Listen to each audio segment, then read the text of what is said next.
এ পর্যায়ে আমি আপনাদের দেখাবো কিভাবে এরিয়া ক্যালকুলেটর রিলেটেড প্রোগ্রাম তৈরি করতে হয়। তো আমি যে প্রোগ্রামটা এখানে তৈরি করব সেটি হচ্ছে ট্রায়াঙ্গেলের এরিয়া ক্যালকুলেট করব, এবং ট্রায়াঙ্গেলের এরিয়া ক্যালকুলেশনের ফর্মুলা নিশ্চয়ই অলরেডি আপনাদের জানা আছে, 0.5 ইন্টু বেস ইন্টু হাইট। তো চলুন সেই প্রোগ্রামটা আমরা করি। আবার এখানে বলে নিচ্ছি, আমরা ট্রায়াঙ্গেলের যে এরিয়া ক্যালকুলেট করতে যাচ্ছি, ট্রায়াঙ্গেলের এরিয়া বের করার জন্য আমাদের ফর্মুলা হচ্ছে 0.5 into base into height, base into height, এটা হচ্ছে আমাদের ফর্মুলা। তাহলে কি বুঝতে পারলেন এইখান থেকে? যদি আমি আপনাকে কোয়েশ্চেন করি যে ট্রায়াঙ্গেলের এরিয়া বের করুন, আপনার কি কি জিনিস লাগবে, ইউজারের কাছ থেকে আপনার কি কি নেওয়া লাগবে, ইউজারের কাছ থেকে বেস নেওয়া লাগবে এবং হাইট নেওয়া লাগবে। এই দুইটা জিনিস যদি আপনাকে বলে দেয় কেউ, তাহলে নিশ্চয়ই 0.5 এর সাথে গুণ করে আপনি কি করতে পারবেন, এরিয়া ক্যালকুলেট করে দিতে পারবেন ট্রায়াঙ্গেলের জন্য। তো চলুন আমরা প্রোগ্রামটা শুরু করি। আমি শুরুতে সৌন্দর্যের জন্য আমি এখানে বলে দিচ্ছি কনসোল ডট রাইট লাইনের মাধ্যমে যে এই প্রোগ্রামটা হচ্ছে ট্রায়াঙ্গেলের এরিয়া ক্যালকুলেশনের জন্য। সো সেই জন্য এখানে বলে দিচ্ছি ট্রায়াঙ্গেল এরিয়া ক্যালকুলেটর। ওকে, জাস্ট দেখা সৌন্দর্যের জন্য, আর কিছু না এখানে, ক্যালকুলেটর। গ্রেট, এবার আমরা এই স্টেটমেন্টটা শেষ করে দিলাম। আমাদের তিনটা জিনিস ইউজারের কাছ থেকে নেওয়া লাগবে।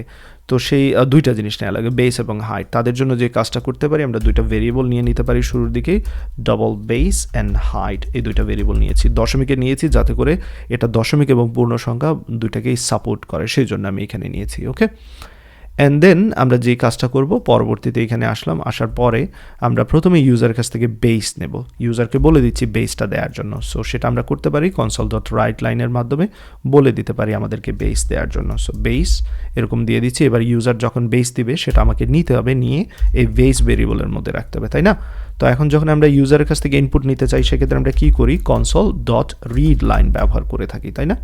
তো এই রিড লাইনের মাধ্যমে যে ইনপুটটা নেব সেটা স্ট্রিংয়ে আসবে, তাই এই স্ট্রিংয়ে যেটা আসবে সেটাকে আমার কনভার্ট করে কোথায় নিয়ে যেতে হবে, ডবলে নিয়ে যেতে হবে। এবং সেটা কিভাবে আমরা জানি, সো এখান থেকে এটা কেটে নিচ্ছি। কনভার্ট ক্লাস থেকে আমরা চাচ্ছি কি করতে, ডবলে কনভার্ট করতে, তাই না?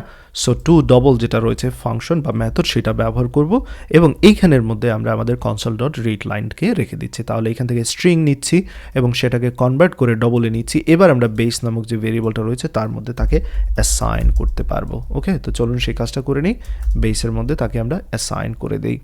অ্যান্ড দেন যে কাজটা করতে যাচ্ছি, আমি চাচ্ছি এইখানে বেসের পরে আমাদের যে হাইটটা রয়েছে সেটাও নিতে চাচ্ছি, সেই জন্য আমরা এই দুটাকে এখান থেকে কপি করে নিচ্ছি।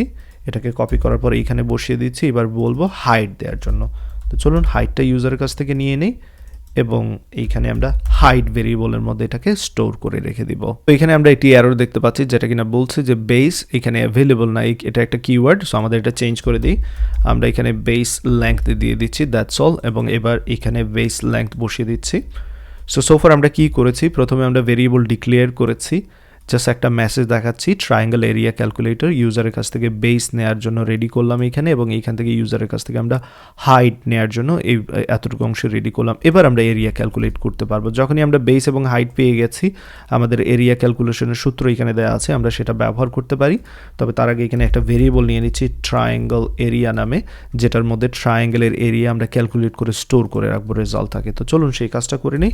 ট্রায়াঙ্গেল এরিয়ার মধ্যে আমরা কি করতে যাচ্ছি, 0.5 ইন্টু আমাদের যেটা বেস রয়েছে, বেসের লেংথ সেটা, এবং তার সাথে আমরা হাইটটাকেও গুণ দিয়ে দেবো, দ্যাটস অল। তাহলে এখানে আমাদের কি হবে, ট্রায়াঙ্গেল এরিয়া বের করা হয়ে যাবে। এবার আমরা চাইলে ফলাফলটাকে প্রিন্ট করে দিতে পারি। সো কনসোল ডট রাইট লাইনের মাধ্যমে আমরা এখানে ট্রায়াঙ্গেল এরিয়াটাকে ক্যালকুলেট করে দিলাম বা প্রিন্ট করে দিলাম। তো প্রিন্টের জন্য অলওয়েজ আমরা যেটা প্র্যাকটিস করতে পারি, আমাদের যে ডলার দিয়ে যেটা রয়েছে সেটা প্র্যাকটিস করতে পারি, এবং সেই ক্ষেত্রে আমার এইখানে এটার দরকার নেই। আমি ডবল কোটেশনের মধ্যে সেকেন্ড ব্র্যাকেট বা কার্লি ব্রেস ব্যবহার করে এখানে ট্রায়াঙ্গেল এরিয়ার কথাটা বলে দিতে পারি, এবং চাইলে এটাকে ফরম্যাটও করতে পারি, সেটা নিশ্চয়ই আপনারা জানেন, টু স্ট্রিং যে ফরম্যাটার সেটা সাহায্য নিতে পারি, এবং এখানে বলে দিতে পারি F2 দশমিকের পরে আমি 2 গুণ দেখতে যাচ্ছি, দ্যাটস অল। সো আশা করি ট্রায়াঙ্গেলের এরিয়া কীভাবে বের করতে সেটা এখান থেকে বুঝতে পেরেছেন। এবার চলুন আমরা প্রোগ্রামটাকে রান করি আমাদের টার্মিনালে, দেখা যাক কীভাবে আমরা প্রোগ্রামটা রান করতে পারি। এইখানে যদি আমি ডটনেট রানের সাহায্য নেই, প্রথমেই যেটা বলবে যে বেস দেওয়ার জন্য বলবে, বাট বেসের পরের সাথে সাথে এইখান থেকে ইনপুট নিচ্ছে না, নিচের লাইনে আসতেছে। তার কারণ আমরা এখানে কি ইউজ করেছি, রাইট লাইন ইউজ করেছি, সেই জন্য রাইট লাইনের পরিবর্তে জাস্ট রাইট লিখব, এবং প্রোগ্রামটা আবার আমি ক্লোজ করে আবার স্টপ করে রান করছি।